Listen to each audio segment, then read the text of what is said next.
And we start with South Korea's latest countermeasure following North Korea's fourth nuclear test earlier this week.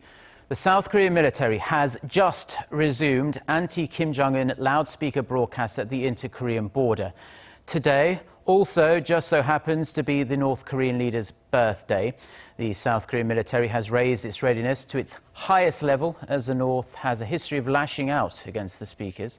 Kim Hyun-bin joins us from the Ministry of National Defense in Seoul. So, Hyun-bin, after a few months of relative calm on the Korean Peninsula, tension has quickly heated up.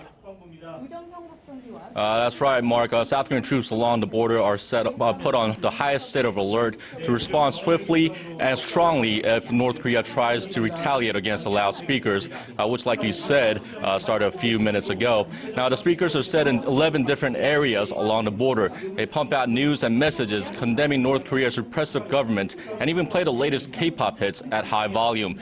The speakers will be turned on irregularly in different parts of the border at different points during the day and night. Now, officials here telling me that the military has deployed additional surveillance assets as well as extra firepower to the border. They also told me that there have been signs of extra surveillance and military movements north of the border. Now, if Pyongyang tried to attack, South Korea says it will fire back with 4 times the force, which is entitled to do under Article 51 of the UN Charter.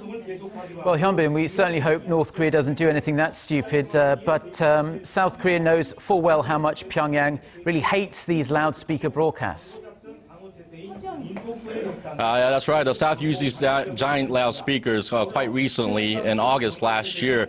Seoul turned them on in a retaliatory measure as 2 South Korean soldiers were injured from landmines planted by North Korea in the demilitarized zone. At the time, the broadcast caused tensions to flare up badly, with Pyongyang giving Seoul 48 hours to switch them off or face strong military action. But talks at the border village of Panmunjom eventually calmed the situation, with the 2 sides reaching a landmark deal with South Korea, agreeing to stop the broadcast unless an abnormal situation occurred in the north. Now, South Korea quite clearly sees the nuclear test as a good enough reason to fire these speakers back up. Now, North Korea has repeatedly called for the end of the broadcast, viewing them as an insult to its dignity. Now, Pyongyang is also concerned that an influx of outside information could pose a threat to its young leader. Now, some experts are concerned North Korea could lash out today, especially as today is Kim Jong-un's birthday.